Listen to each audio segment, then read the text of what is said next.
what we are going to cover is the most important of the medical legal aspect, that is documentation. Okay, so it is said that if there is a poor documentation, then it is a poor defense in a court of law. Good defense is a when you are having a good documentation.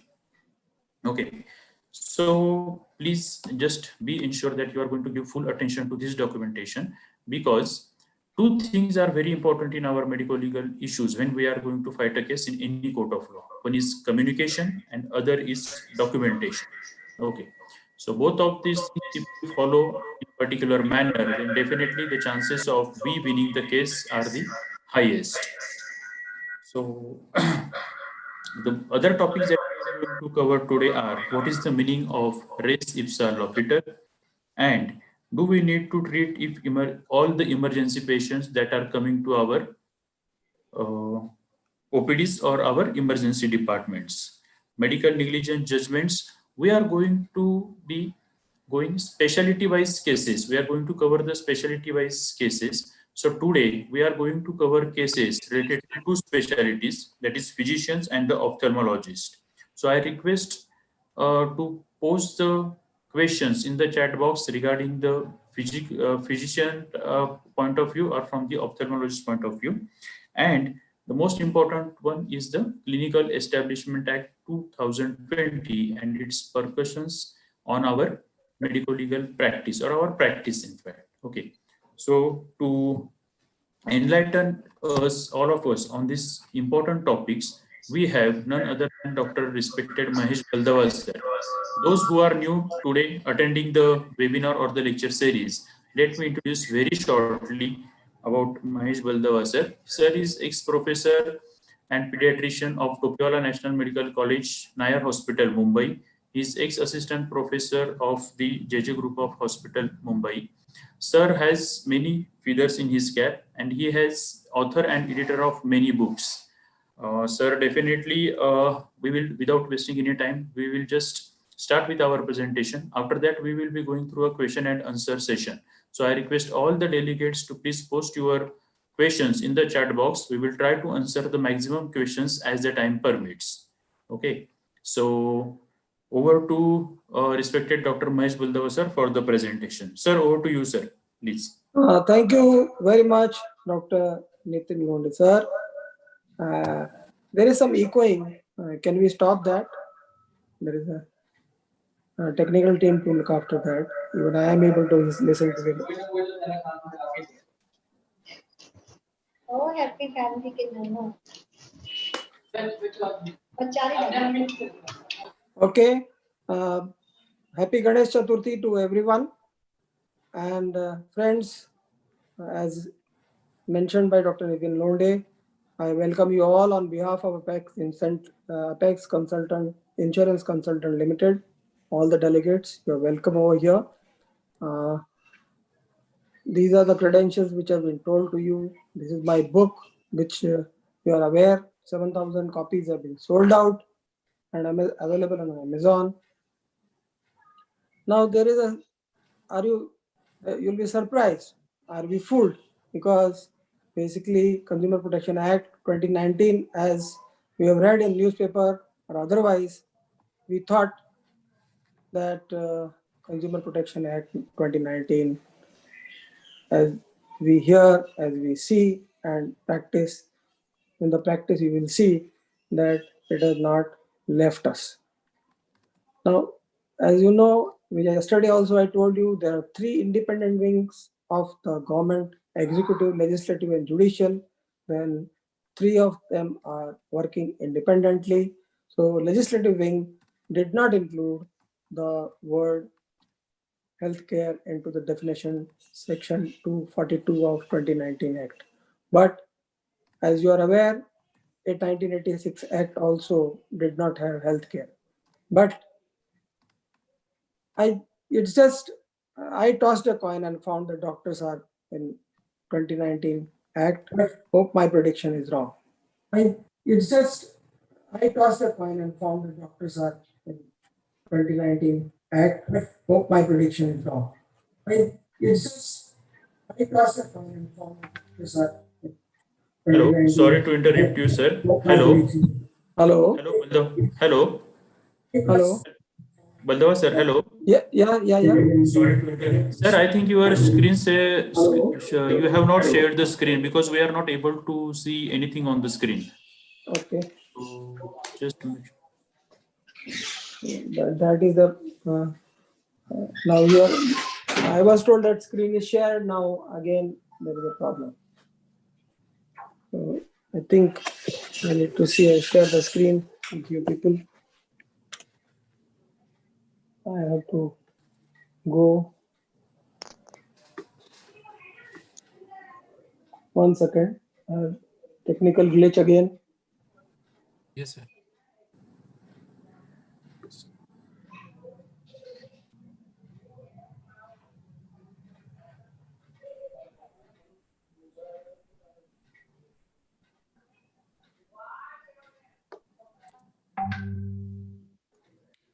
Okay. Meanwhile, I will just answer one questions. They just want to have a quick recap of the 4 Ds that has been taught by sir yesterday. So when we basically speak about the medical negligence, there are 4 Ds. One is duty. That means a doctor-patient relationship has been established. Second is breach of the duty. Third is damage to the patient, and fourth is approximation between the breach of the duty and the damage to the patient. If any patient party proves all of these 4 elements in any court of law against a medical practitioner, then the doctor is held negligent. Okay.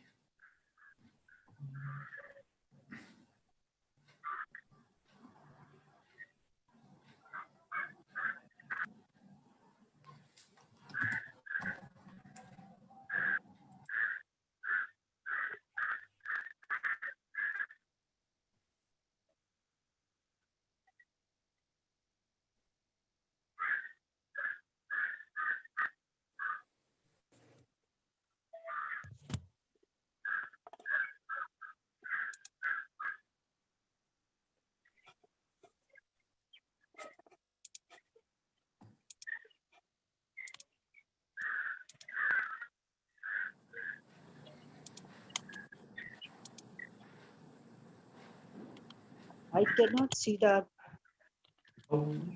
charts. Okay, how we approximate between the breach and the damage, Dr. Shashank is asking. Yes.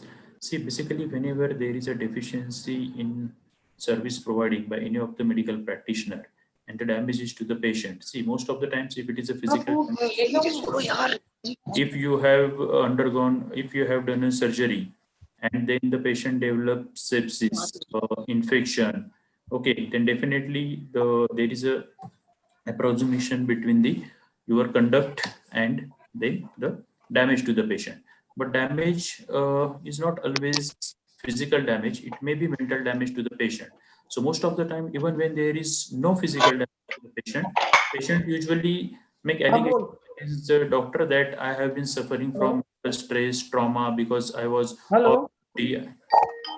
okay, so that is the main Hello. issue. Tell me. Yeah.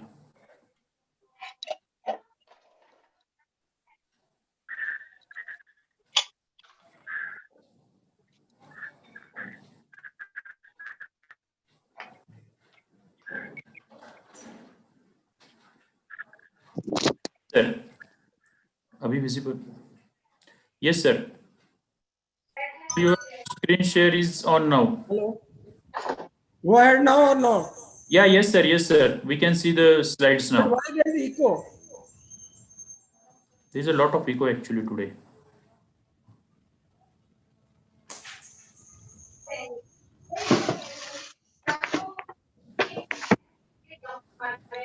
Should I start?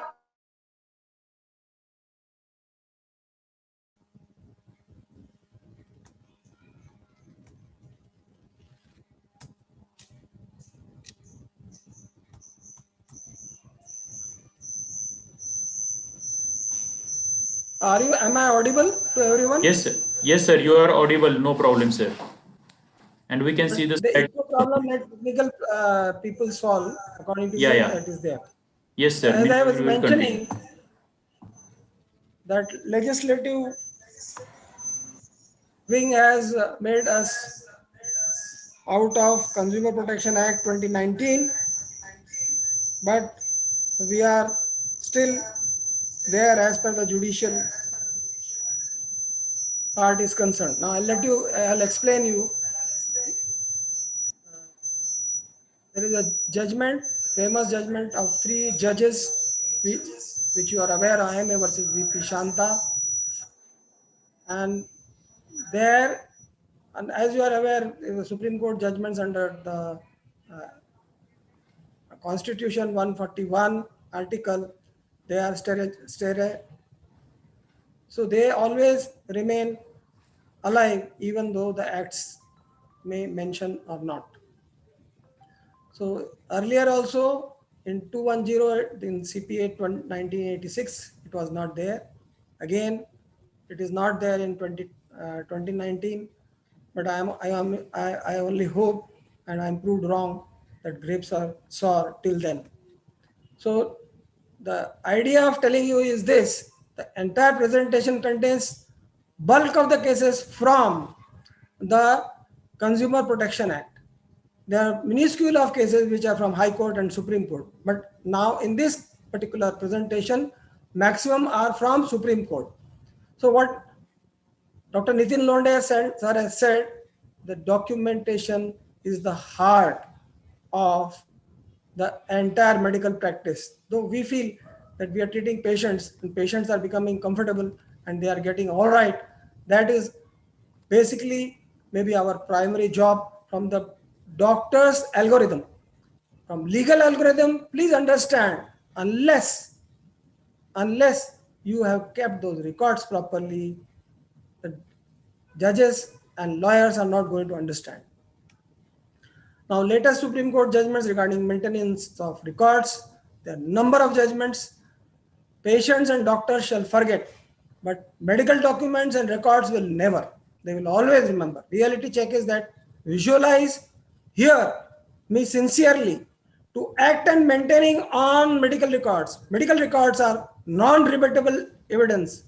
They are under section 62 of the Indian Evidence Act. Whatever records you have maintained, they cannot be challenged in any court of law, including Supreme Court. So remember, as Dr. Nitin Lode said, no records, no defense. Poor records, poor defense. Good records, good defense. So whatever you do, make reasonably good records. Now this is a 2-judge judgment regarding maintenance of record in 2019, where the ratio decidendi is regarding the FOXY, regarding Form F. Form F is a part of PCP entity and that needs to be filled. There is no concession to it. Considering now what they observed in obiter dicta, that is a part of the judgment, considering the nature of services rendered by medical professionals, proper maintenance of record is integral part of the medical services. This is very important and you have to obey this. This is from Supreme Court. Then again, this is the format given by the Medical Council of India. I believe the same format we are following always when we maintain the records, and if we don't, then naturally we are not going to follow anything. So it is the same paradigm: name, age, sex, first visit, clinical notes, origin, duration, progress, investigation, diagnosis, advice, follow-up, etc. Now, medical records as per the MCI Act, which is now going to be repealed with National Medical Council Act, which I yesterday described to you in detail. You have to maintain the records for 3 years generally and append this trick which I showed in the previous slide. And if someone demands the records, you have to supply them within 72 hours. Now, this is also as per the Bombay High Court judgment. R. Raheja against Medical Council, there is a judgment passed by High Court saying that within 72 hours you have to provide. This is also vetted by 1.3.2 of the Medical Council, and I believe National Medical Council also, Commission will also continue the same thing. Now, this again, that a judgment which is recent, and 2 judges, 2019, that, and this is from AIMS, an institute of excellence Now here it is against Maharaj Agrasen Hospital. This child was not advised examination for his retina. He was born prematurely, so retinopathy of prematurity occurred, which was detected at 8 months, and he was found, he became blind, totally blind. 76,000 were awarded. Point is not that. That medical board of AIMS said, National Commission, no negligence. But Supreme Court said, ophthalmologist report not in line with what is being done to examine the retinopathy of prematurity as per the AIMS medical board opinion. So there was a mismatch between the record and what the opinion was telling. It means the records were manipulated. Indirectly, it was hinted. And this is the latest 2019 judgment of 2 judges. Again, against the fundamentally, this is again from High Court, Allahabad bench of Lucknow, Lucknow bench of Allahabad. State of UP do not provide medical record. They considered this as the quality of life and right to life. They said since they are not provided, so they are not able to approach the forum to ventilate their grievances. Now, these judgments speak loud and clear about maintaining proper records. How vital is the record? If any legal problem arises, naturally, the well-maintained records are of importance. Records are proof of what has been done actually to the patient. Original records are evidence under section 62, as I mentioned, of Indian Evidence Act, irrebuttable. It is difficult for a complainant to rebut record admitted as evidence in section 62 of Indian Evidence Act, which is of very important. Now, what does medical record include? These are the following things: indoor records, outdoor records, nursing home chart, notes, nursing notes, indoor OPD registers, fumigation registers, PNDT, MTP registers, hand booklet, health card, immunization card, growth chart, letterhead, loose letter sheets, chits, slips, without your stamps, without your signature, in your handwriting. All of them are records. Under treatment certificate, sick certificate, fitness certificate, vouchers, bills, receipts, OPD, IPD, pharmacy, TPA records, that is the third party, whatever records you submit, Mediclaim, referral to other doctor, requisition forms filled by you for investigation, for imaging and pathology reports, imaging, X-ray, sonography, CT scan, MRI, PET, and even post-mortem report includes, this is the part of the medical record. Now, hard copies of which records should be maintained? Records in the written form. The patient's name, doctor's name, that is particularly for a consent, hospital name, details of procedure, date, place, and signature of witnesses. Now, question 1, there are 2 questions. Question 1 is written consent is required for examination like PV, PR, or giving examination of breast, etc. Implied consent is enough, but the female attendant for a female is a must. Is written is required for IV, IM, and vaccine, routinely not required. But if you feel there is the possibility of Steven Johnson or anaphylaxis, then you please take written consent. Document in case of anaphylaxis, whatever resuscitation you have done in the form of CPR. That is very, very important. Indoor case papers, generally they should be in chronological order, daily progress reports, daily treatment, routine monitoring, particularly temperature, pulse, respiration, blood pressure, special monitoring if required for diabetic patients and hypertension, coronary artery disease, ECG, because ECG basically is a heat labile paper. You have to take a Xerox of it, you have to take a proper printout of it. Lab tests, write positive findings on your indoor case papers as well as outdoor case papers. X-ray and sonography positive reports, findings must be written on your case papers. Now, pre and post-operative record, including nil by mouth, atropine, those who are giving glycopyrrolate, nil, ranitidine, metoclopramide, or whatever, domperidone, or now the newer prokinetics which have come, details of invasive procedure or surgery, anesthesia in detail, details of post-operative procedure or post-operative treatment, and post-operative detailed date-wise record of investigations, lab reports, X-ray, sonography, PET, opinion of specialist which you invite, and consultant, their opinion. Records include written records of refusal as well. The patient says, I don't want to undergo the surgery, which is important. I don't want to undergo the MRI, PET scan. I don't want to undertake blood products. They must be documented, and some signature should be obtained that you did write in presence of someone.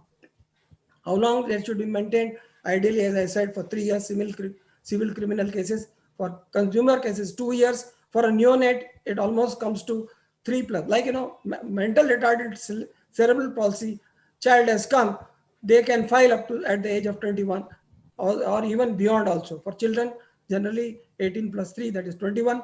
Mentally retarded, there's no age limit. Income tax point of view, 7 years as per the Code of Medical Ethics, which is going to be repealed. But I believe National Medical Commission is going to continue, and it will be 3 years. And Consumer Protection Act now 2019 has 2 years limitation. Now, there's another section from Limitation Act, which is important, which gives a absolute no limitation for those who are not able to file. If someone who is not able to understand what happened to them, like mental retardation, cerebral palsy, etc., they can file whenever they want in their lifetime. So a pediatrician needs to maintain throughout his life, whatever he has practiced, all the records. How to destroy the record? There is a scheme. Public notice should be given in a vernacular and an English newspaper. Mention specific dates where you want to destroy for these 5 years or for these 3 years. Give time limit of 1 month of taking away the record, those who are interested. After 1 month, destroy record up to the date specified. Save except which is litigation is going on, pre-litigation process notice is exchanged, mentally ill retarded patient when you expect there is going to be future trouble.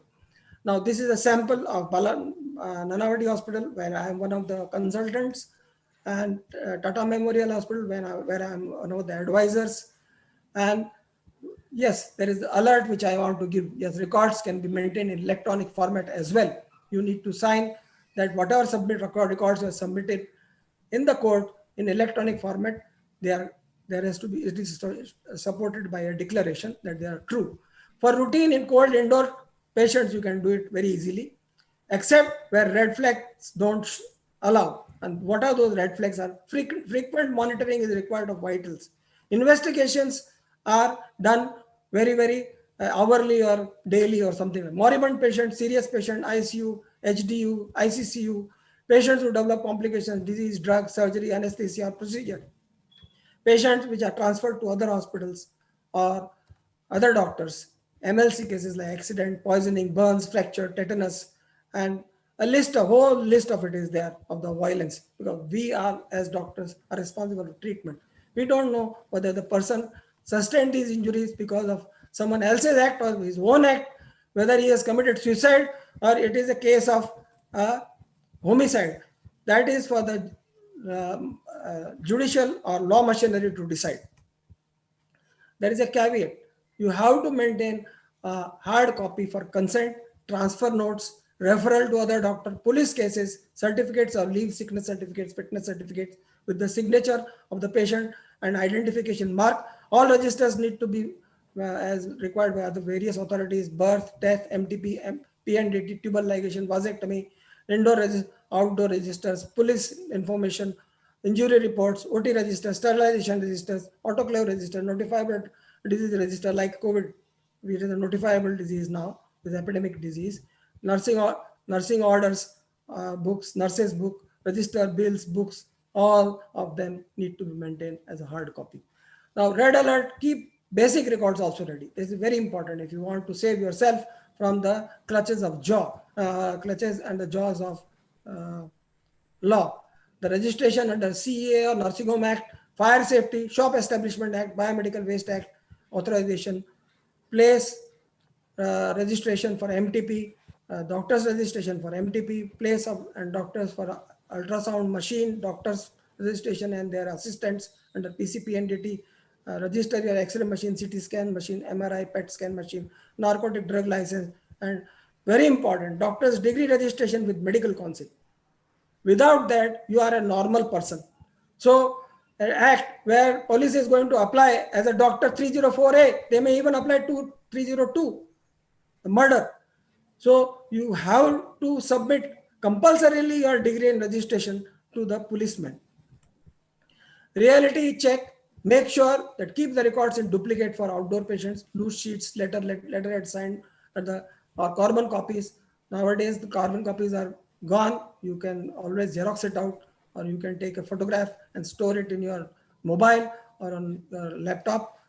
Booklets, cards, basically you number them, MRI, PET scans, CAT scan, all these are, you can take images and maintain on your in a folder, but as per the patient, as per the day, as whatever you like in electronic format. Patients that are referred to other doctors, maintain a soft copy of that if you cannot maintain the hard copy, and patients that are transferred to other hospitals with the signature of the patient or its representative, information to the police, injury reports, MLC cases with patient signature.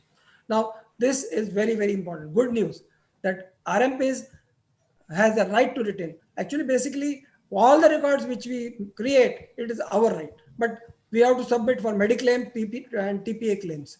So once you submit to them on the Xerox, you take their signatures. If the police takes away under section 34 and 304A or 337 or 338, you take the signature of that policeman, note down the bill number, or the sub-inspector or the in charge who is doing investigation.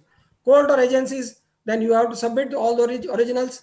You take on Xerox their signature, either from registrar or from whichever authority who is taking your original records. Bombay High Court, this decision I told you, Raheja was a Marat Medical Council, within 72 hours, you have to supply, after charging reasonable fees, the Xerox of the IPD, OPD paper or whatever records they want.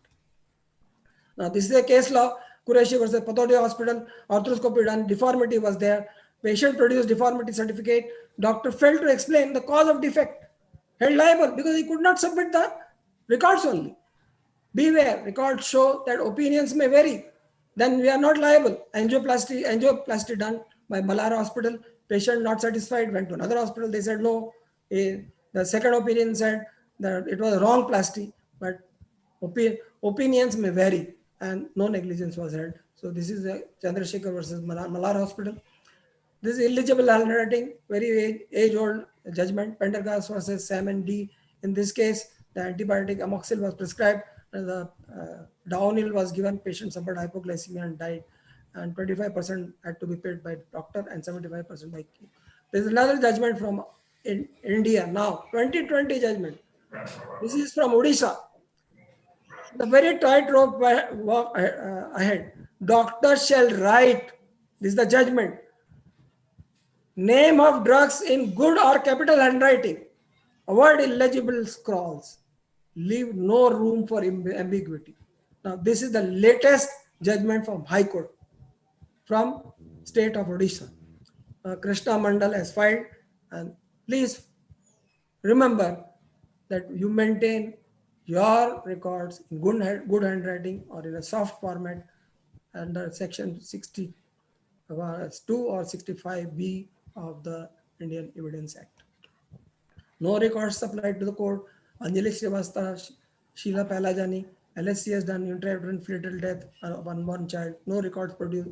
Then res ipsa loquitur, which we are going to come to today. That is the topic that the court can substitute the evidence that you are negligent and 2 lakhs have to be paid. Bills suggest that treatment was given. TP Ismail K. Radha bits, drill bits were kept in the femur bone, which became the source of infection, and they could not produce. The bills were showing that yes, there was some treatment done on the fracture of tibia. Emergency. Now, this is the second thing which you are going to cover, the travesty of doctors to get concerned and about non-treatment of the emergency and medical negligence.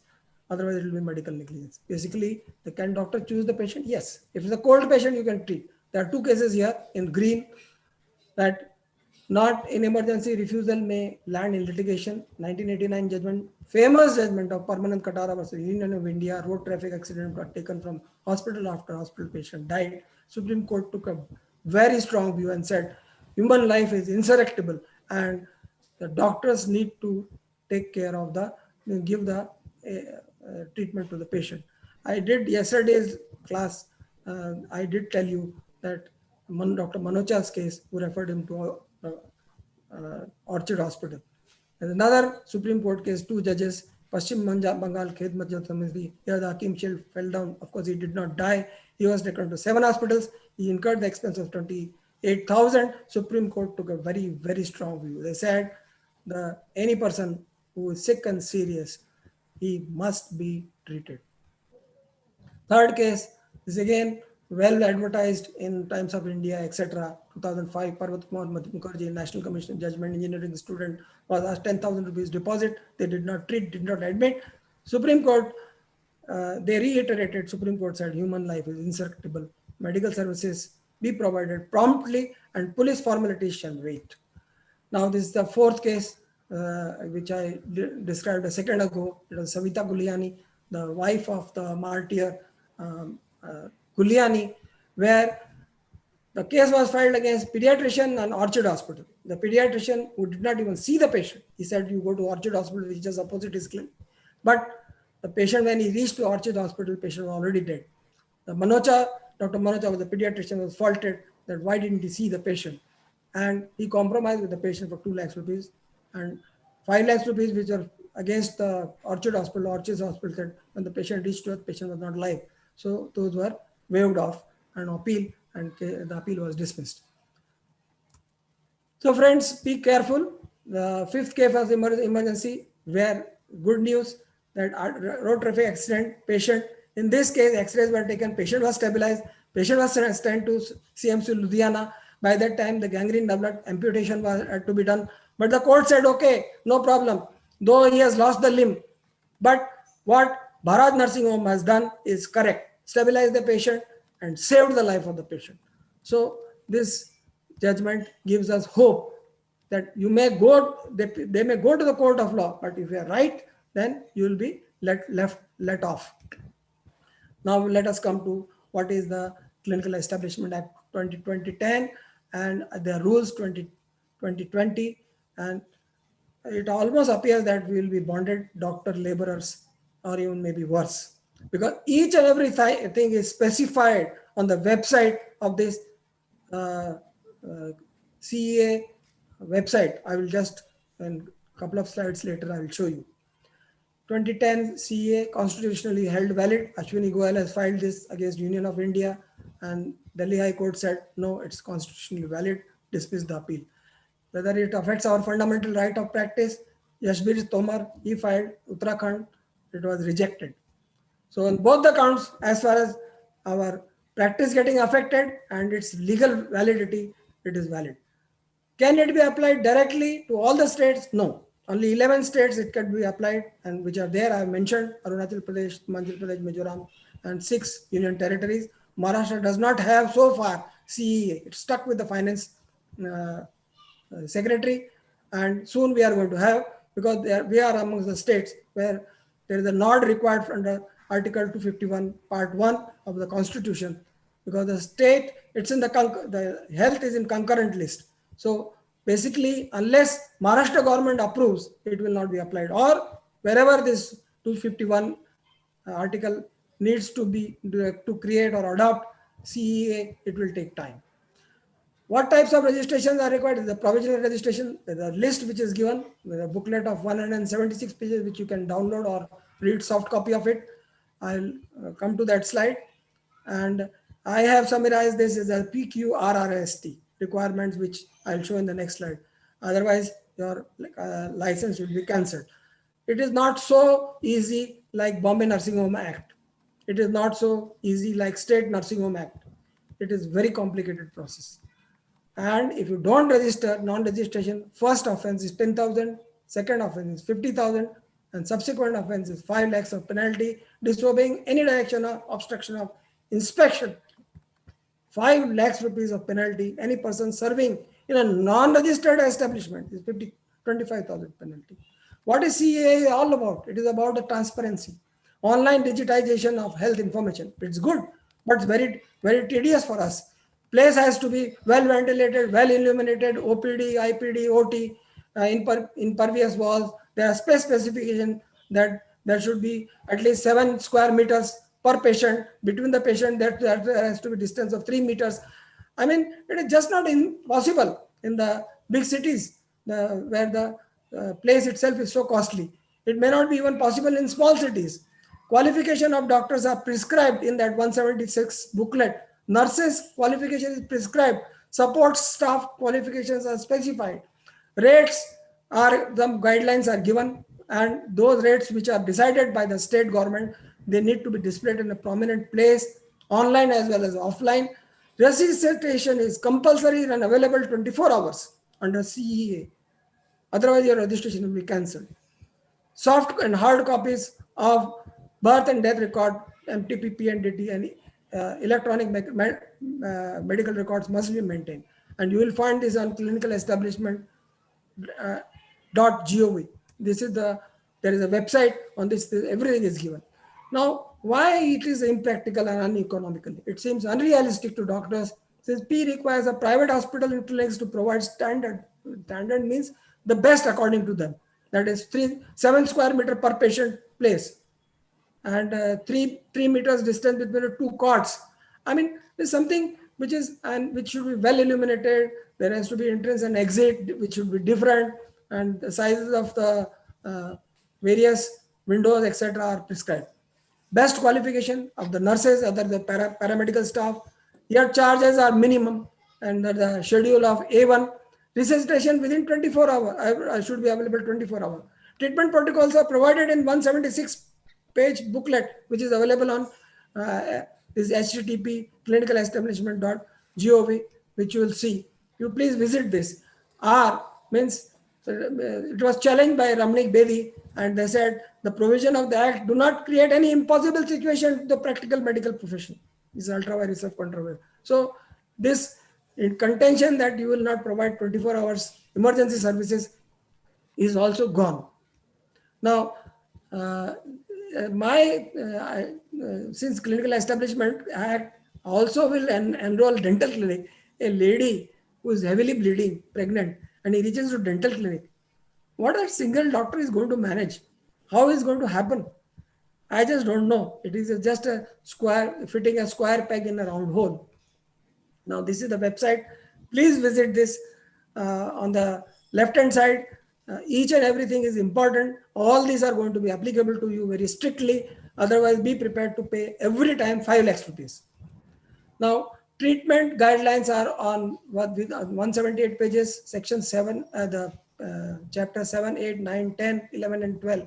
They give you the micro details. What a general practitioner, what a dentist, what a nurse, what a Ayush person, what a yoga person, what a cardiologist, physiotherapist, orthopedic surgeon, and how they have to treat each and every type of diseases. The protocols are written there. List of qualifications are mentioned in chapter 14, and template of costing, then how the state government will achieve come to a costing which has to be displayed. That is in chapter 15. Please go through it, even though you are in a state where CEA has not been applied, and that's why there is a lot of hue and cry. Now, what will be the result? The small nursing home will soon die their own death, and small corporate and charitable hospital will vanish because they cannot survive without employing BMS, BHMS doctors. So with the CEA, you expect that if you are having a even bed 15 to 25 bed hospital, you will soon perish. Now let us come to another topic, res ipsa loquitur. Now this generally means the things speak for itself. Now, if you do not provide, court has the power to substitute hypothetical evidence. You are not provided the evidence, court will substitute. That is known as res ipsa loquitur.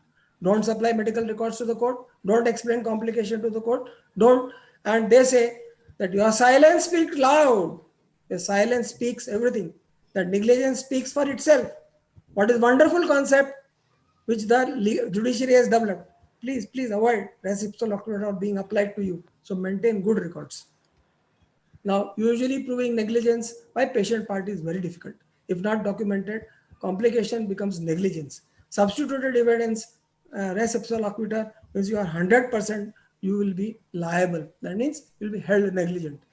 Now, these are the cases where a total abdominal hysterectomy was done on Siddharth Gangaram Hospital, and operation. There was a fecal discharge. She was required to stay in the hospital for a long time, and they did not maintain the records. And a couple of months she stayed, and then, of course, as we know, this is a case of, I think, rectovaginal fistula. So res ipsa loquitur was applied, and 5 lakhs were slapped against the Gangaram hospital. Now, CRF patient, chronic renal failure patient. Now, this is classic case where records are maintained. Doctor could prove. It's a very, very complicated. Dr. Kripalani, he is world famed nephrologist. This INS Malhotra's sister, she was having CRF and she was Australian antigen positive. She was advised dialysis, developed peritonitis. So they wanted to rule out TB. So they did scopy, 6 small perforations occurred. Then that laparotomy was done. TB was absent, perforations healed. She died of kidney failure. Postmortem was done where they specifically mentioned all 6 perforations have healed. They are not related to the death of the patient. So no negligence. So please remember, in such a complicated case where they maintained a good records, in Supreme Court they could prove and came out not negligent. So if you read the judgment till the end, your hairs will raise that probably the Supreme Court is going to award a huge amount. But since they explained everything, nothing happened. Now, this is another case, Rajesh versus Dr. Madappa, DJ stand was part. Now, look at the doctor has written on the discharge card, but when to come for removal of DJ stand was not mentioned. So, the patient came after 1.5 years with a 26 centimeter long stone, that is the size of the stent. Now, he did not provide the records except for the discharge card. And the 4 operations were conducted, patients got relieved, 1 lakh was paid, had to be paid. IMA versus BP Chanta, this case which brought us into the Consumer Protection Act, 3-judge judgment. But here the beauty is that though patient died because of the pulmonary embolism, the award given is 25,000 only. That has brought the whole India's doctor under Consumer Protection Act. But the compensation against the Cosmopolitan Hospital, which is received by BP Shanta, was 25,000 only. Now, no records, too tight a plaster, gangrene, ARDS, lower leg was amputation. This is another case where exclusively this was in Skull Hospital of Chandigarh, but only Dr. Sanjay Saluja was exclusively, he was targeted here. Res ipsa was applied against him. He treated a 14-year-old boy with a crack fracture and he applied plaster, gangrene developed, ARDS, septicemia. Patient was shifted to Sector 32 Government Medical College in Chandigarh. Saved. Patient had to move the window. Where do I move the window? Okay, 70 lakhs were slapped against them. Physician. Now, these are the common things. Now, I finished with the res ipsa loquitur. Physician cases. Now, this is a long list. Do not use Ayurvedic and homeopathic medicines. Terminally ill patient, withdrawal of life support, off-label use of drugs, myocardial infarction cases shifting, and PTCA and CABG, coma, cerebral stroke, and dyselectrolemia with central pontine myelinosis, anaphylaxis, Steven Johnson syndrome, chronic kidney disease, PUO, G6PD causing hemolysis, dengue, malaria, gastro, jaundice, IV injections, eligible prescriptions, FNAC versus biopsy. Some of these things will be covered in my 6th lecture. Today is the 2nd lecture. So this IV injection causing various nerve palsies, etc. and gangrene, they will be covered in the lecture 6. Today we will be covering the above other areas. Now it is the first case, Balkrishna Padma.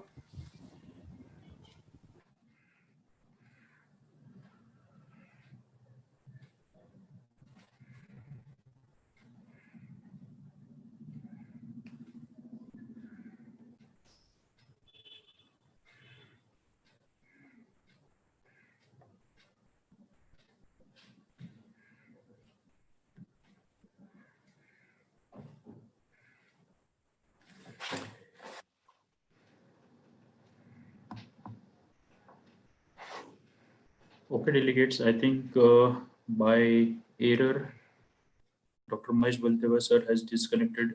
Okay, fine. We will just reconnect with them. Don't worry. Meanwhile, we will continue with some of the questions. Please post your questions regarding these topics in the chat box so that we will try to answer them.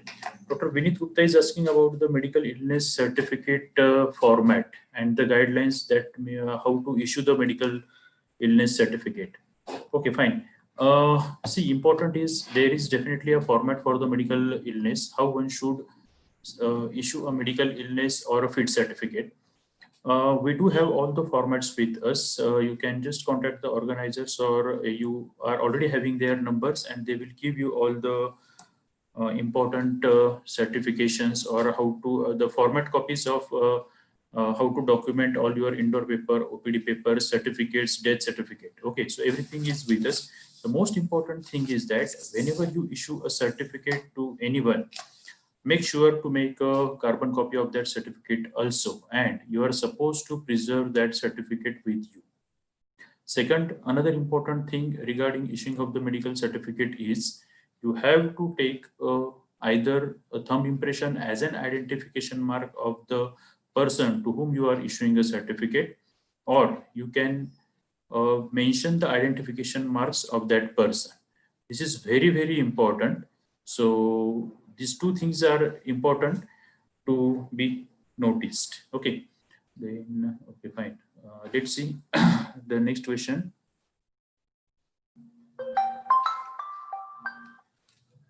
Can we refer patients to a hospital with MLC certification after primary stabilization, him or her? Our hospital is not MLC certified. Okay, see, Dr. Hemant, I am able to hear. Yeah, okay. Sir is online. Yeah, we will answer your question, Dr. Hemant, in the question answer session. Okay.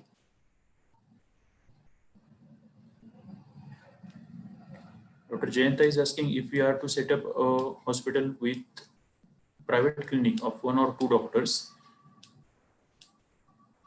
do we need to register for the Clinical Establishment Act? Yes, see, the Clinical Establishment Act, under Clinical Establishment Act, they have given the classification, they have categorization. Yes, under which the hospital comes. Sir. Yeah, yes, sir. Please continue. You are really Hanuman. You bring. Oh, sir, please. No problem. Please continue, sir. Yeah, we will. Yeah, please, sir. So these are the things we are going to discuss regarding physician. Now the slides are not going down. What is happening?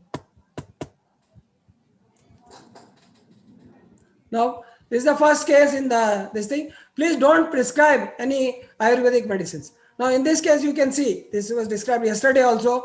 Instead of 20 parts per million, 1,681 parts were of lead were 8,000 times more. Patients suffered for the diabetes, lead toxicity. Now another common cause versus so you as you have right to life, you have also right to die. Now autonomy, right to die with dignity, beneficence, and the life as you want it. It's better not to live a vegetative life. To avoid non-maleficence, that is, so someone should not kill you. You can have DNR, living will, consent of kin. Justice, scarce medical resources are there. They are wasted on the people who are not going to live with a lot of deformities and passive vegetative life. So these are all their judgments after Gyan Kaur, where there was a suicide, and subsequently the Aruna Shanbhag judgment in 2011. Now 2017. Now passive vegetative life, it can be ended.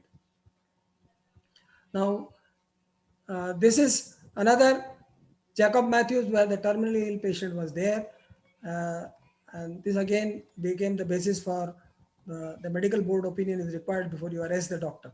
So Jacob Matthews filed the case in the Supreme Court, and from there we get that doctors cannot be arrested by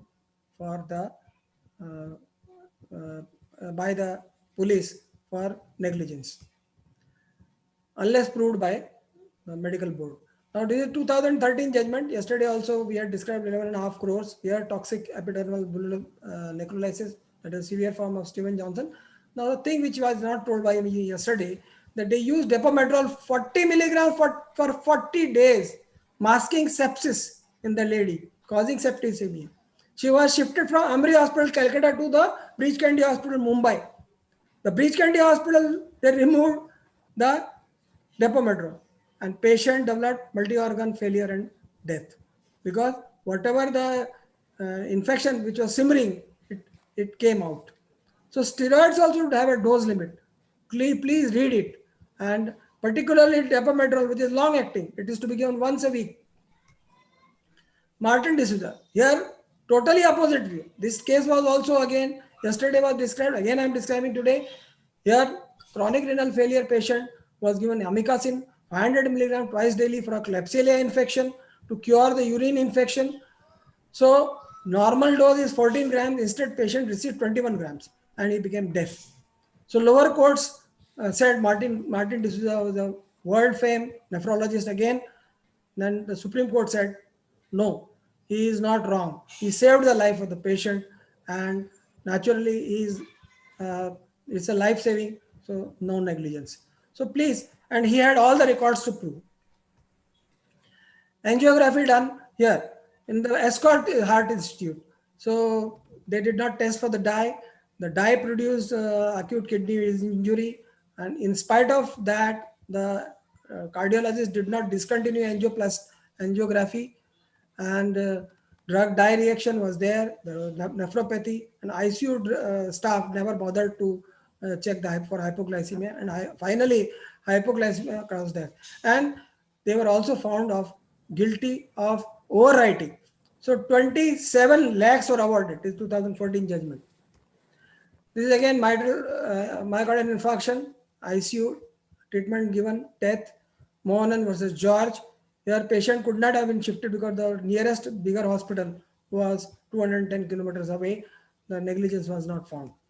Now transferring a serious patient, Devam versus area hospital, angina. Relatives are wanted a serious patient to be transferred. Again, here the hospital was 240 kilometers away. All the treatment what was possible. So, and it's a good policy not to, even if it is near, not to transfer a dying dead patient to another place. It is not a good policy.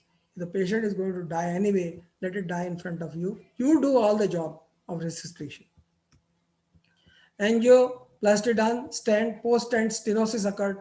Now this is Arvind against Chopra Hospital where unstable angina angioplasty was done, LED block, and drug-eluting stent was put, post-stent stenosis. But patient ultimately did some homeopathic Ayurvedic treatment and underwent CABG. Now this again case, again I am repeating, that is Dr. Nathan, world famed epileptologist. Eknath Masane, son, Muralidhar Eknath Masane's son was admitted he developed status epilepticus. Doctor did not, after admitting on Thursday, did not see him on Friday, Saturday, Sunday. And when he went on the Monday, the patient was almost in the dying dead condition. 50,000 were again awarded against Dr. Nathan, 3 lakhs against the Sushruta Hospital. Law demands attendance of serious patient, not cure. Please remember, law demands attendance of serious patient, not cure. This is a polytrauma case again. This is from Shortech Hospital, Nagpur, big hospital, where road traffic accident, coma patient with shortening of, where they did every bit, saved the patient, but then the tracheostomy which was done, where the tubes were not removed, and ultimately those tubes were removed in the Jaslock Hospital. They found the trachea became crooked, the neck became short, and for that shortening of the neck and disfiguration, they awarded 6 lakhs 11,000 an odd amount. So very important. Then you have to look after each and every aspect. Not referred to vascular specialist. This was a case of thromboangiitis obliterans, needs to be referred to the specialist. 30,000 awarded. Then not monitoring hypoglycemia patient, Guru Tegh Bahadur Hospital here, old diabetic patient. Here patient came with diarrhea, and basically there was an affidavit of Parminder Singh, who was an endocrinologist, saying that patient died of hypoglycemia. Initially the blood sugar was more, but subsequently dropped to 38 before the death. And that was, the patient was given antidiarrheal medicines and for vomiting, and he kept on consuming his oral heavy antihypoglycemics and died. 50,000 were awarded. Now, dyselectrolemia, this is very important. Shruta versus Dr. Ajmera. This case is also dealt by me. Elderly patient had dyselectrolemia, so low sodium, corrected by giving 3% NaCl. Fast correction was done, developed coma, central pontine myelinosis, patient became vegetative. 9 lakhs are awarded. Another case, this is very Chaturvedi, Dr. Narendra Kumar. Here, wife of the patient had cerebral hemorrhage, which she was recovering, and again another episode of hemorrhage occurred. It was well documented, treated by a neurologist, and even though death occurred because of the documentation, there was no negligence found on the part of Dr. Narendra Kumar. Now, Sandeep Agarwal, Modern Medical Institute.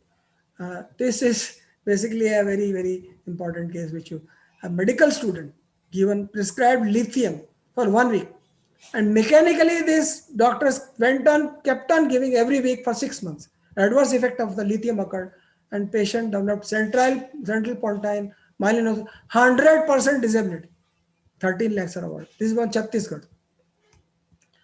Now, civil case, if there is an accelerated death cause, Arun Manglik was at Chirayu Hospital, 56-year-old, where dengue, patient was having dengue. Basically, they did not monitor the patient properly for precipitous fall of the platelets, and that caused the acceleration of the death. And because the lower courts, that is State Commission, awarded 6 lakhs, the National Commission dismissed, saying that regular treatment protocol is followed. Again, Supreme Court said no, and they hiked award from 6 lakhs to 15 lakhs. Deepak versus Mahant Hospital, administration of wrong medicine, supply of medicine by the hospital. Instead of Monocept twice, patient was given Omnatex. Here, of course, it's just a technical thing. 10,000 were awarded, but you are not supposed to. At least when the medicine is brought back to you and what you want to prescribe, what you are given, you should check and then inject.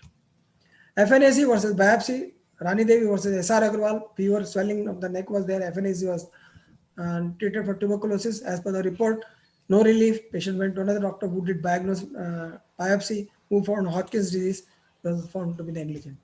Now, bleeding varices, they can be treated by 2 methods. Now, both are doctors here, Dr. Subramaniam, Dr. Krishna Rao. Krishna Rao's wife, basically, she suffered bleeding varices, where Sangstaken tube was put, but Dr. Krishna Rao said no, the doctor should have done sclerotherapy. It's up to doctor to follow any one of the approved method. See, patient required 6 units of blood, patient's life was saved, so appeal was dismissed. This is again a State Commission judgment. Sulfa group. This patient was having malaria. He was known to be hypersensitive to chloroquine, and Dr. Shaw treated with the malaria MLR drug, which contains sulfa, and that caused aplastic anemia. Another sulfa, Devi Rani versus N. Prakash Rao, MLR, treatment of malaria, rash, itching, mouth ulcers, watering of eyes, swollen body, wasted 5 days by symptomatic treatments of glycerine and B complex, etc. Referred to skin specialists, ophthalmologists after 5 days, vision was lost, and 2 lakhs were awarded. Primaquine, given for malaria, caused kidney failure. Now, this patient, 45 milligram of primaquine was given, a single dose. The patient was not a non-chloroquine resistant patient. G6PD was not tested. Hemolysis occurred, acute renal failure, dialysis, and jaundice. Patient did not die, of course. Endoxan for Hodgkin's lymphoma, damaged kidney. Of course, in this case, this is a standard treatment. Endoxan needs to be given. And as per the slides and as per the pathology, the Hodgkin lymphoma was there. Alleged injections of endoxan causing kidney damage. The court held it is of no meaning. And even though the death has occurred, no negligence was there. Shocking. Now, in the previous 1986 CPA, there was section 26, which adds some fine against the complainant if you filed a false and vexatious claim. But the new 2019 CPA does not have any such clause. Now, this is Brijman Kher, again, very famous gastroenterologist in Mumbai, world fame, Dr. Manka, who is a world fame Gastroenterologist Bridgman Care filed a case against him.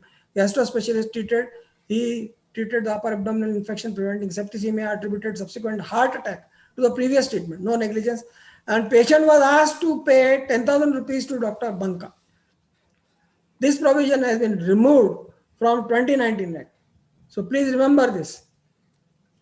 Pneumonitis again, Alok Kumar Chakrabarti, Gautam Biswas. Here, pneumonitis was treated properly, no negligence. The Honorable President, Dr. Mr. Bhattacharya said that there is no negligence, and why are you awarding 2,000 rupees? It is not justified. So what happened? There are two judges or three judges which sit on the bench, and 2,000 were awarded, even though negligence was not found. So the President gave a dissenting judgment. Now, 2019 judgment, delay in treating the postoperative infection. Here, this is the case of TKR done at Fortis Hospital. So Jatinder filed the case. No negligence found against the orthopedic doctor. Infection related to surgery was not related. It was some other infection which was treated, was looked out by Dr. Bhamri. Dr. Bhamri delayed the treatment of infection.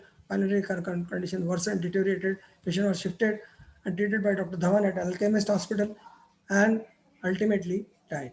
So 30 lakhs 33,000 were awarded against the medical doctor. Look, here the surgical case, medical doctor was found guilty. Take care of IV lines. This is a big one less hospital, big hospital in Miraj, where Shivaji Genra Chavan's boy, 18-year-old with chronic renal failure was admitted. There was a AV fistula created doing dialysis, lack of care caused IV fistula, infection, gangrene, leg amputated, died 20 days later. Expert doctor witness submitted that there is a negligence and 2 lakhs are awarded. So do take care. It's very important that all the doctors who are pediatricians, physicians, or those who are giving IV administration, be careful about the IV goes out, or there may be a compartment syndrome, or there could be a blockage of that, or there could be dislodgement of clot, and it can cause the gangrene or infection or any other kind of complication, which we'll come to in the 6th lecture. Neuroparalytic reaction. This is bitten by cat. ARV was given as per the protocol, and textbook says this complication of neuroparalytic reaction is absolutely common. So there is no negligence held against a Steel Authority hospital. Anaphylaxis, we have two cases here. One is from Malaysia, another one from India. First one, now what is important? This is treated. First case was not treated. Here the penicillin, doctor did not do the test dose, did not do CPR, adrenaline, efcorin, held liable. Maltisha, she was smart enough. She gave streptopenicillin, did the test dose, anaphylaxis, oxygen, adrenaline, everything. Her husband joined in doing the resuscitation. Though the lower court, judicial magistrate, said she is 1 month simple imprisonment and 1,000 rupees fine, but ultimately the Gujarat High Court quashed that judgment. There is a 2009 mismatch transfusion. This again, yesterday it was discussed. The wife of this patient, Jaspal Singh, she was given mismatched blood transfusion was there, and that caused chronic renal failure, died. And please match the label with name, age, sex, and the group of the patient, and then transfuse. Poonam Verma, Ashwin Patel, here uncontrolled diabetes patient, remained undiagnosed. No one diagnosed. Late diagnosis of diabetic ketoacidosis. Death occurred because of the diabetic ketoacidosis. Of course, the payment of 3,30,000 was not for that. Not that it was because the homeopathic doctor was involved in this case. Now let us come to the ophthalmology cases. Ophthalmology, basically we are faced with retinopathy of prematurity, cataract with IOL, in complications, glaucoma, retinal detachment, endophthalmitis, expulsive hemorrhage, globe perforation, foreign body in the eye. So we'll go, this is the judgment by 76 lakhs. Maharaj, earlier also in this same, I have shown this slide. Withholding the record of this premature child for 2 years itself is a negligence as per 1.3.2. And medical board of AIMS, whatever they said, they are not negligent, did not match with the whatever the ophthalmologist tested for the eye. And this boy was totally blind when child was examined by Shroff Eye Charity Hospital at the age of 8 months. and 76 lakhs were awarded. Another case, of course, this is the Krishna Kumar's state of Tamil Nadu. This is again a case of 1.25 kilo baby, which is now 18.5-year old. Here the method, what is the method of calculation, was changed from the multiplier method to the fair value method. Now here this is a case where the history of diabetes was not taken. Infection occurred because of the diabetes, endophthalmitis, vitrectomy, vision loss, negligence at 25,000. They are to be paid. No preoperative check, no records were maintained. Sham Kumar was a Ramesh Bhai. Here, admittedly, 3 operations were done, failed to explain what was the indication for each operation, what operation he performed. That was also not written. And why, in spite of that the patient lost the vision. So nothing was told by the doctor. No records were supplied. Res ipsa loquitur, that is the negligence. The court substituted the evidence and negligence was held. Now, Surendra versus Dr. Pahwa advised B scan before cataract surgery. Now, here the wonder is that having advised before even seeing the B scan, patient did the B scan. He did not even see the B scan. Patient lost. Patient he underwent the cataract surgery, developed endophthalmitis, vitrectomy done, deficiency of service was held. Now, basically, once you advise an investigation, at least you should see it. That was the point. So that was the deficiency of service. There's a difference between deficiency of service and negligence. Negligence is the whatever you do in your treatment, diagnosis, etc. Here, just the doctor did not see the report. Ishwar Das Roda versus Sundar Sevak Sabha and Dr. Vijay Kane. Here, cataract was done with the IOL. Now, here the controversy was whether the anesthetist or whether the surgeon who has given the retrobulbar injection, and there was a double globe perforation. Generally, if you give a retrobulbar, there should be only one perforation. So it means the anesthetist also gave retrobulbar, or either one person gave twice, or maybe the ophthalmologist himself gave twice. So endophthalmitis occurred, vitrectomy, blind, and 9,85,000 were awarded. Now, expulsive hemorrhage, one of the rare but known complications, Ahmed versus Sumitra, patient taken for eye surgery, and as soon as the retrobulbar injection was given, there was the expulsive hemorrhage, patent bandage was done, patient was shifted to higher hospital. Here again, because it's a rare complication, so no negligence was held, and patient was timely referred to the higher institute. Now, MP Agarwala, versus Dr. Jain. Dr. Jain did not perform any preoperative tests in an elderly patient, which usually should be done for diabetes, hypertension, and ischemic heart disease. Here, he says that local anesthetic allergy was there, so he went ahead with the GA.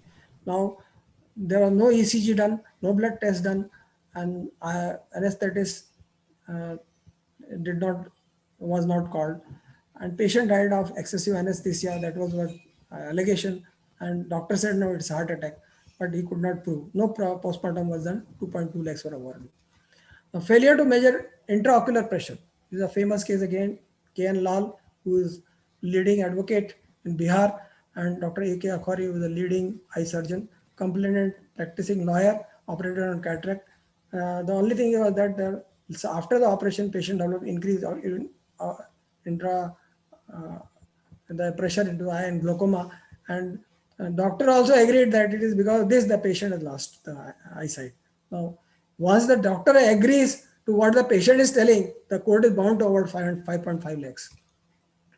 Now, this is a case where the foreign body, and there are a number of cases like this. Agarwal was the state of Orissa, who was hit with a pellet with a shotgun. Ophthalmologist attempted to remove the pellet, wound closed, sutures, standard treatment.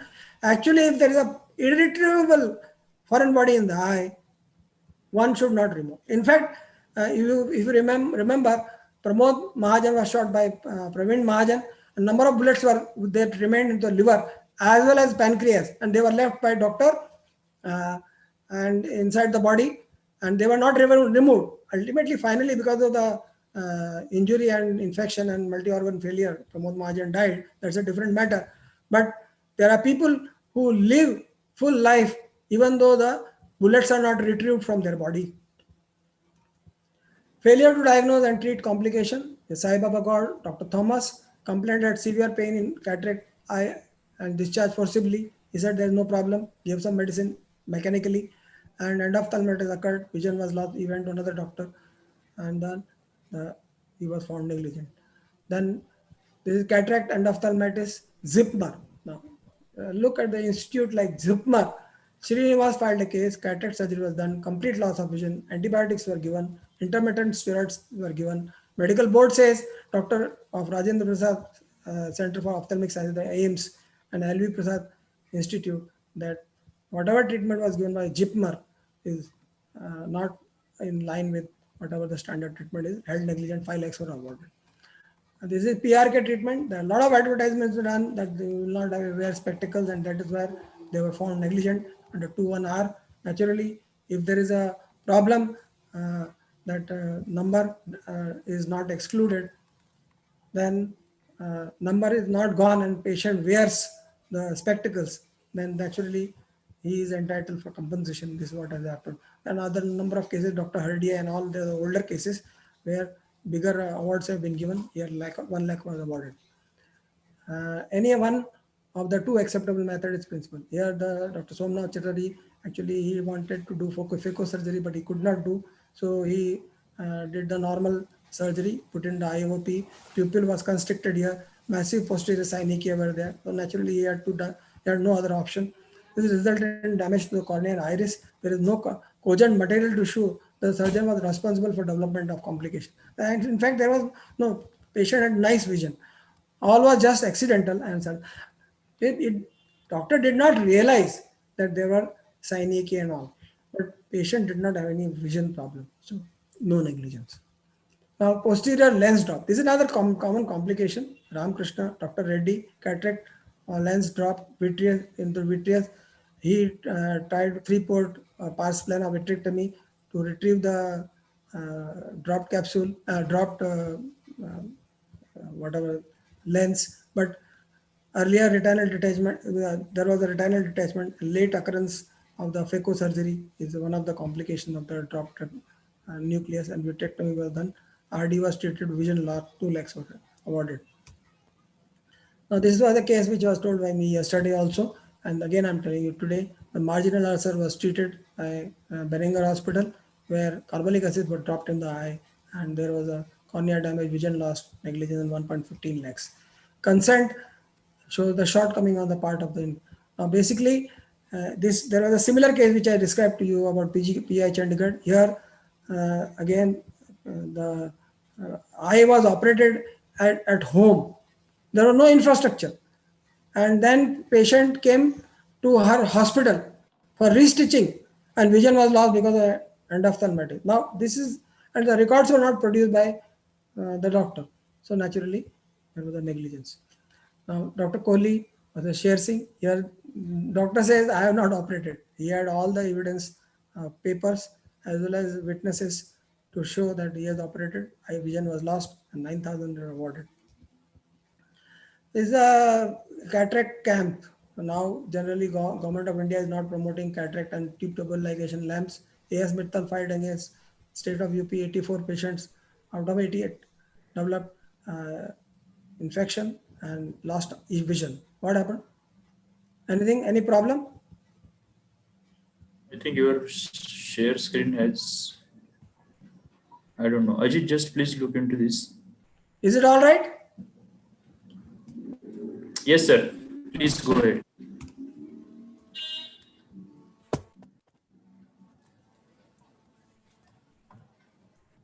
This is basically the ophthalmology last slide.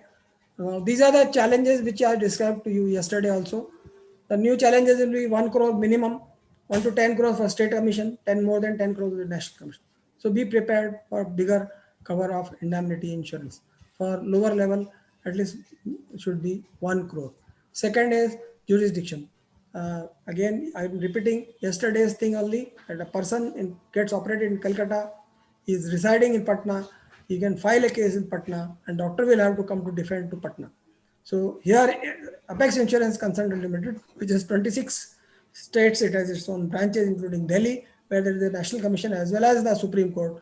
So you need not bother about it, and you can rest assured that they will defend your case. Not issuing a bill itself, now inadvertently also will be unfair trade practice. New cases of deficiency that if you give without the consent any papers to Mediclaim or third party administrator or to anyone, or you publish in a journal without consent and disclose the identity of the patient, then naturally this will be a deficiency of service. There will be cases which will be filed all across uh, for huge sum. And how are you going to leave your practice and go to places to defend yourself? So AICL will come handy to you. Please take their service contract. They are in 26 states and they are in Delhi, and they are the right choice for taking the indemnity policy. Penalty for non-compliance of order is also hiked. It is now, and the imprisonment is up to 3 years and 25,000 to 1 lakh is the fine. Now, patients have tendency to file cases like yesterday I described against Dr. P.V. Desai. They file cases in the consumer, they file in Lok Adalat, Medical Council, National Human Rights Commission, then Clinical Establishment Act, Criminal Courts, Civil Courts, additional, wherever CMO, DMO, whichever authority they feel, they file, keep on filing the cases, and doctor has to defend and answer. Now here, naturally, AICL will come handy to you and they will go and do the work. Now, basically, there is a medical board opinion also, which is required uh, if there is a criminal case. So that also possibly can be helped to you through AICL to obtain medical board opinion. So you please opt for AICL policy.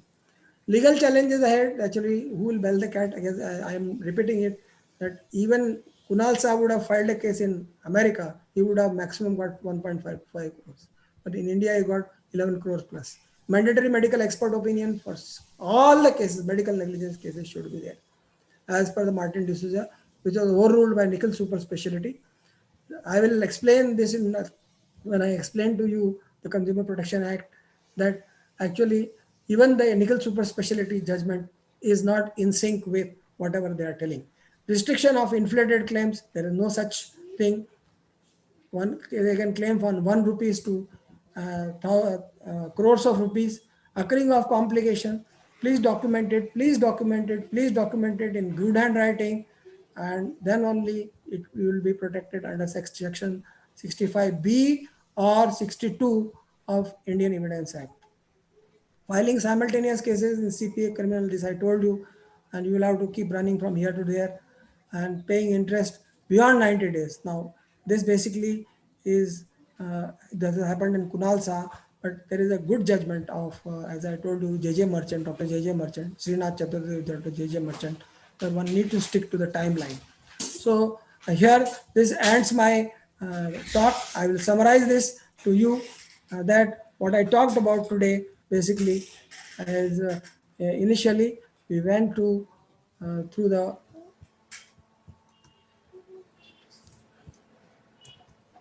what is a,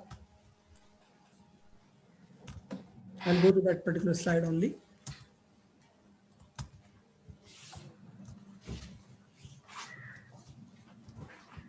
We did about medical documentation. That is very important. No documents, no defense. Poor documents, poor defense. And if there are good documents, then definitely you're going to win. Do we need to treat the emergency patient? Yes. If they are cold patient, you can give appointment. Clinical establishment, very harsh, will be bonded doctor laborers.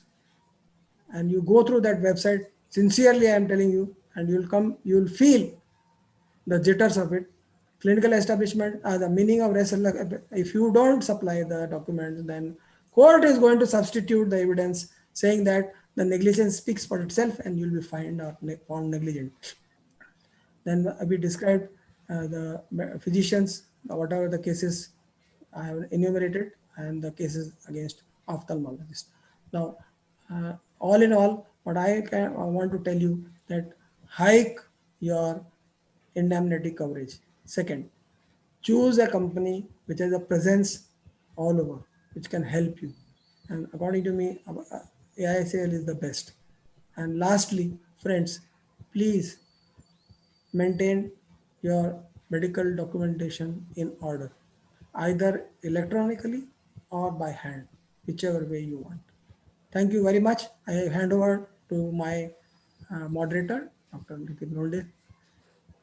Yes, sir. Thank you very much, sir, for enlightening us on all the important topics of the medical legal issues in our day-to-day practice. Now we will go through the question and answer series. We will take the questions and we will try to answer them. Dr. S.K. Gupta is asking, his clinic is at his residence, and can he put the board like that he will see the patient only in OPD timings, and can I refuse the patient at odd hours? Okay. See, as a doctor, it is your prime responsibility to stabilize any emergency patient that comes to your hospital. Even if it is like, as sir says, whether the patient is from a gynec specialty or maybe with a myocardial infarction. According to the Clinical Establishment Act, you need to primarily stabilize the patient.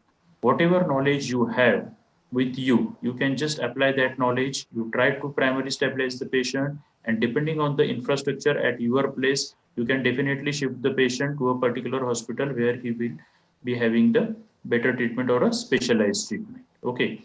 So yes, I will sir. add to it. I will add to it. Yeah. We are not supposed to treat. The basic thing is pulse, respiration, and blood pressure should be maintained. What was done in Bharat, Lake Raj versus Bharat Nursing? What they did, the road traffic accident patient is all the parameters are stabilized.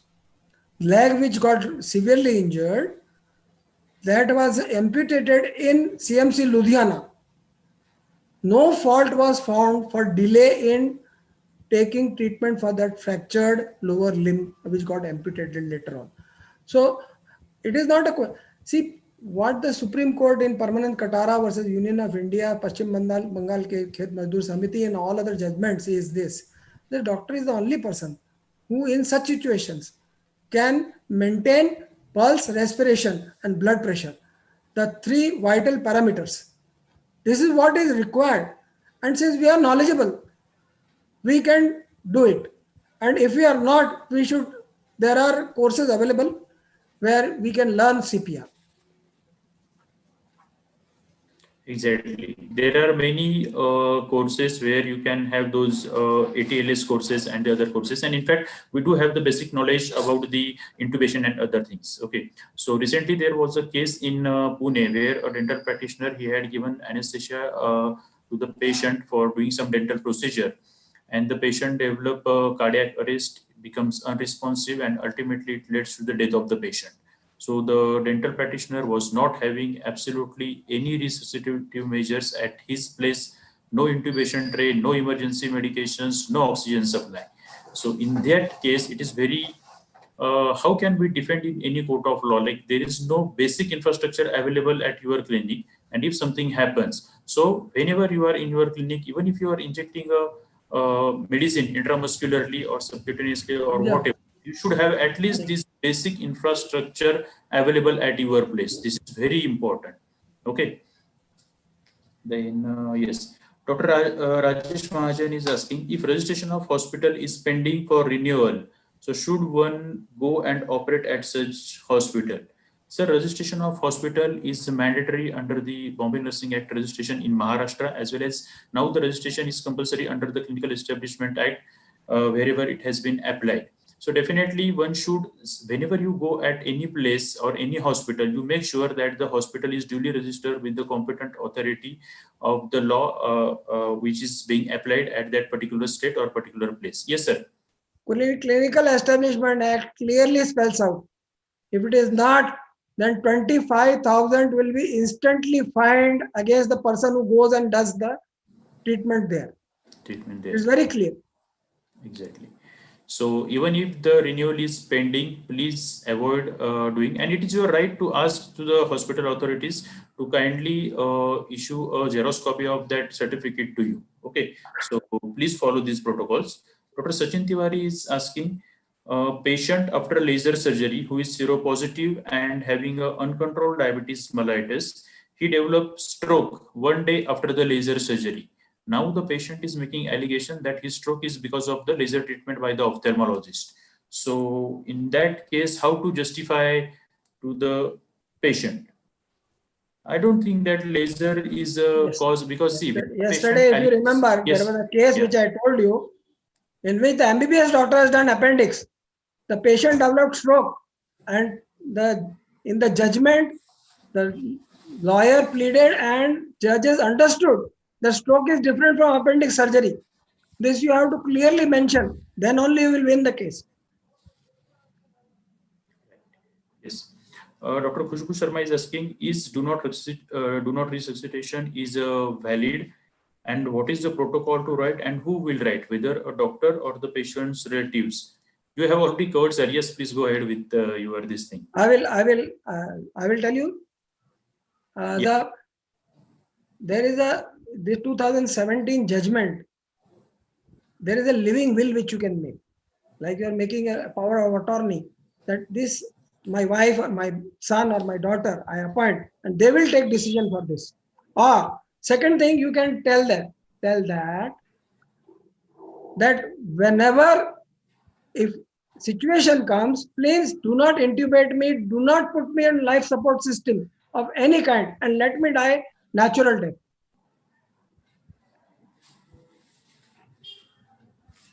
Yes.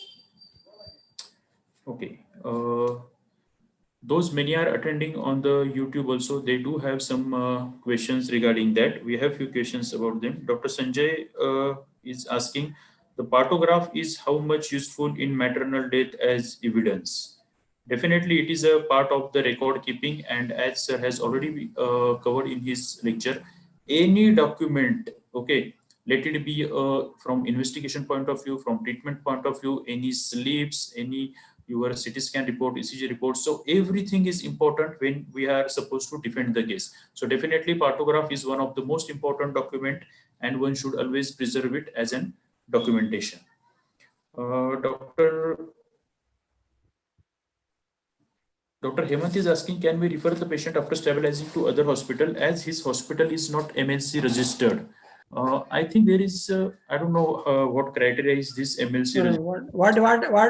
When you stabilize the patient, please refer the patient to the tertiary center. This patient has not come to you. This patient has not come to you as normal. The patient needed resuscitation. So please don't refer to any Tom, Dick and Harry. Like, in the Bharat nursing home, they referred to CMC Ludhiana, which was almost 300 kilometers away from the Bharat nursing home. So, or you have to refer to the tertiary center of a government facility or a private facility, because the patient came to you sick, so serious that he needed resuscitation. So definitely he is in crisis, and you can't refer to any Tom, Dick and Harry. Yes, exactly. Dr. Vinit Gupta is asking, can a private operating surgeon be held negligent or responsible for operating an Ayushman covered patient whose treatment was delayed in a government hospital due to non-availability of anesthetists in government hospital? Sir, see, whenever there is a case against any of the doctor, the judges, they took into consideration various factors, who is actually responsible. So here the documentation is very important. So whenever you have been called for the surgery, you can always mention in the document that there is a non-availability of anesthetist, or at what time you have basically posted the patient for surgery, whether it was elective or whether it was an emergency surgery. So you need to put your date and timing of consultation on the IPD papers. And then when these documents go into any court of law, then definitely we can prove that, okay, you have seen the patient at this particular date and time, but his surgery was delayed because of non-availability of anesthetists, or whatever may be the other reason that they are having at that particular government hospital. So that's why the documentation is very important. Whenever you see a patient, please write down the date as well as the timing also. Whenever we come across the documents or we check the documents before filing it to the police station or to the various courts, we usually came across that there are many doctors who don't write the timing when they see the patient. Second important is they also don't sign on their notes. After seeing the patient, after prescribing something, you are supposed to sign below it, and you have to put your name and registration number on your prescription format. Right, sir? Just one thing I'll add. Please remember, the captain of the ship is the doctor.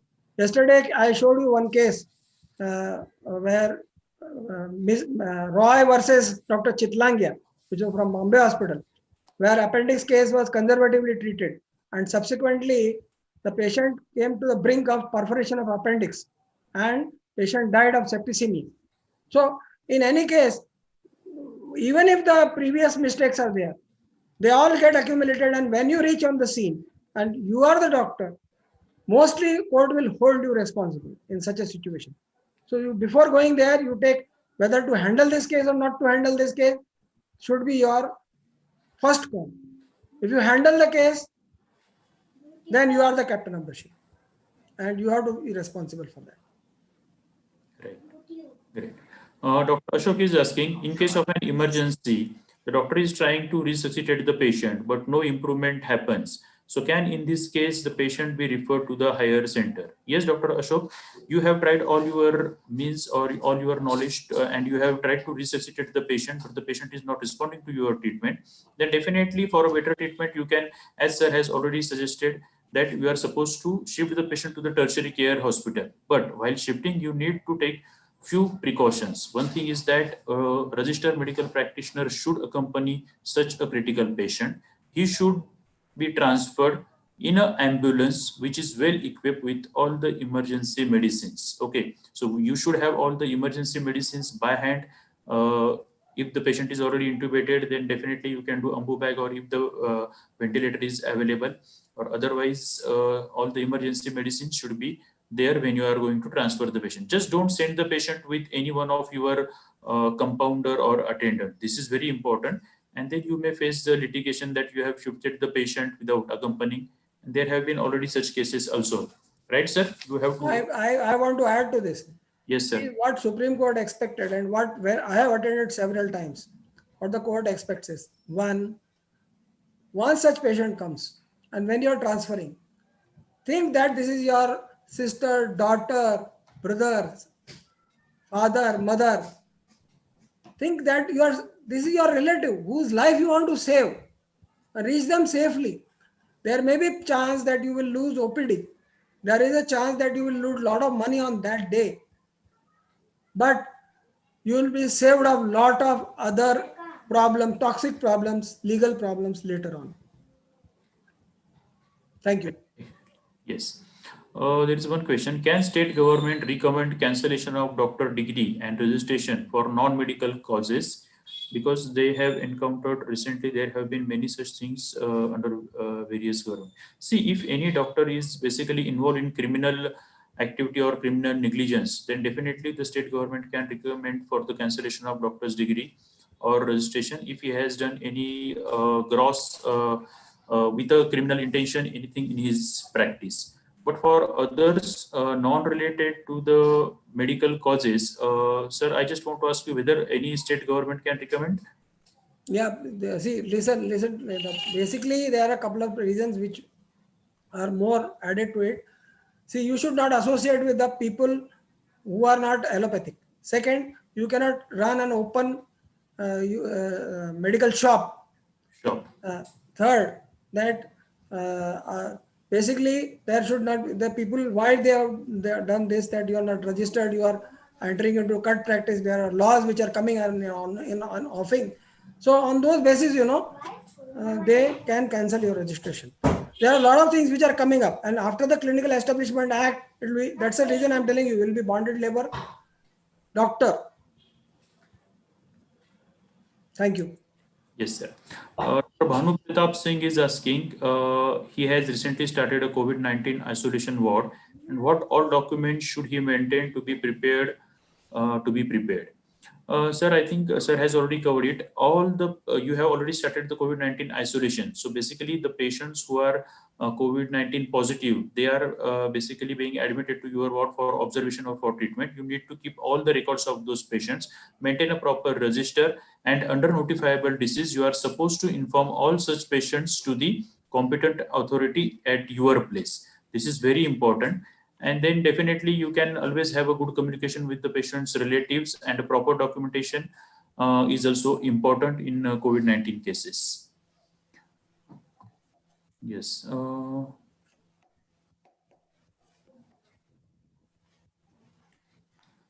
what are the criteria for criminal negligence? Dr. C.S. Mitra is asking criteria for criminal negligence.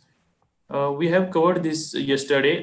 We will be providing you the link. No, we are going to cover now that this is criminal negligence is going to be the topic separately, but broadly I can tell you there has to be a gross negligence, not there has to be an intention, mens rea. That is second component of it. The negligence has to be extremely gross. That is these are the two criteria which will make the negligence. Otherwise, most of the cases, criminal cases, they fail against doctors. Uh, okay, the doctor has asked, can MBBS comment on X-ray because the patient was dead and he was asked by the court that you are not a radiologist or a forensic medicine expert. So how you have commented on the X-ray? So can Now, basically, now in this, you take from your medical college a transcript. The transcript shows that how many days what you did, and that will show you in the department of radiology. As a student, you did this, and internship you did, because in rotating internship, including radiology, everything is covered. While you are studying also, at least 1.5 month term in radiology department is done. So once you show to the court this, because I believe there are no separate examinations papers for MBBS doctors.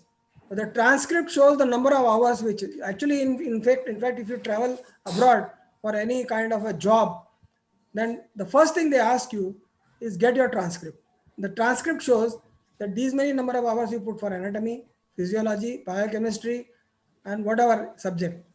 And those number of hours are important, that you really did study in medical college, and that makes you eligible to comment upon X-ray.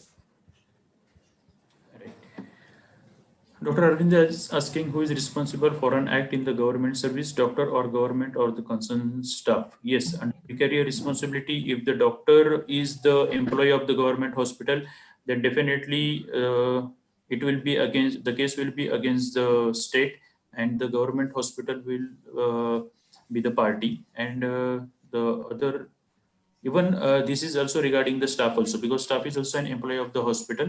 So definitely under vicarious liability, the government hospital will be the opposite party. But in that case, even the consumer forum or the civil or criminal cases, they can definitely give a verdict against a particular doctor also, or against a particular staff nurse also, if she is found grossly negligent while treating the patient. There are even cases where the students who are basically pursuing their postgraduate degree, they were also held negligible for their act and were awarded compensation. So it is also very important on the part of doctors that once you have done your MBBS, and if even you are doing a post graduation in any of the institution, you are supposed to have your own professional indemnity insurance policy. Okay, so I think we have covered almost all of the questions, and it's also we are running ahead of time by almost 20 minutes. It's 5:50. We can conclude over here, I think, because, and if you want to, those who have missed this session, then the link will be provided to you on your registered email address or on your registered mobile number, so that you can go through this masterclass again, at your leisure time. So I think, thank you very much, sir, and thank you all the delegates once again. Please summarize from your angle. Yeah. My request to, before yes, you, 1 or 2 lines, you please summarize. Yes, definitely. So today, basically, we have covered very important topic, that is documentation. And remember, we always fail to document.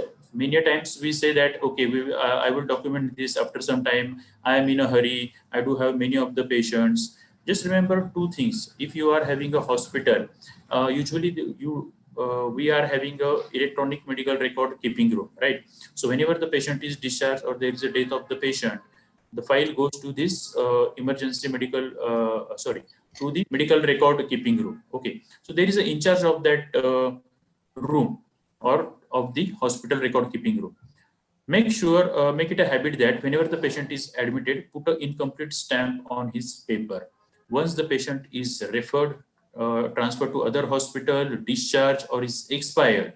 So before before his papers are accepted by the medical record keeping person, the paper should be gone through the eyes of the consultant under whom the patient was admitted, because many times anesthetist notes are not there, many times surgical notes are not there, important findings are missing. So in that case, the consultant should see the patient thoroughly.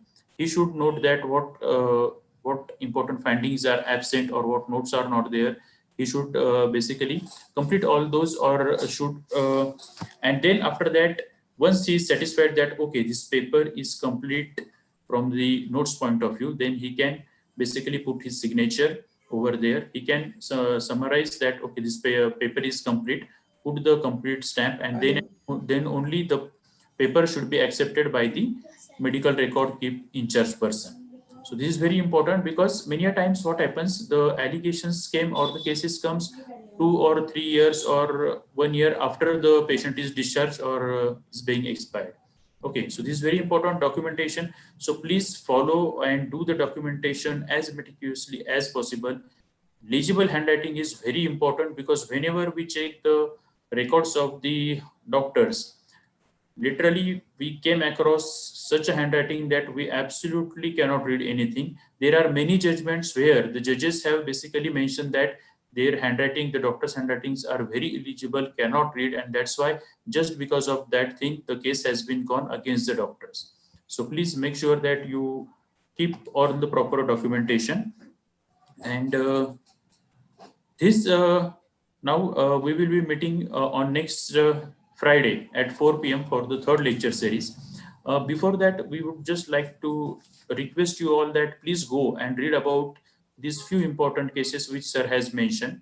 You must have taken photographs, or you must have basically noted down them. This is very important. Even if you go through a single judgment of any case, you will come to know many of the things.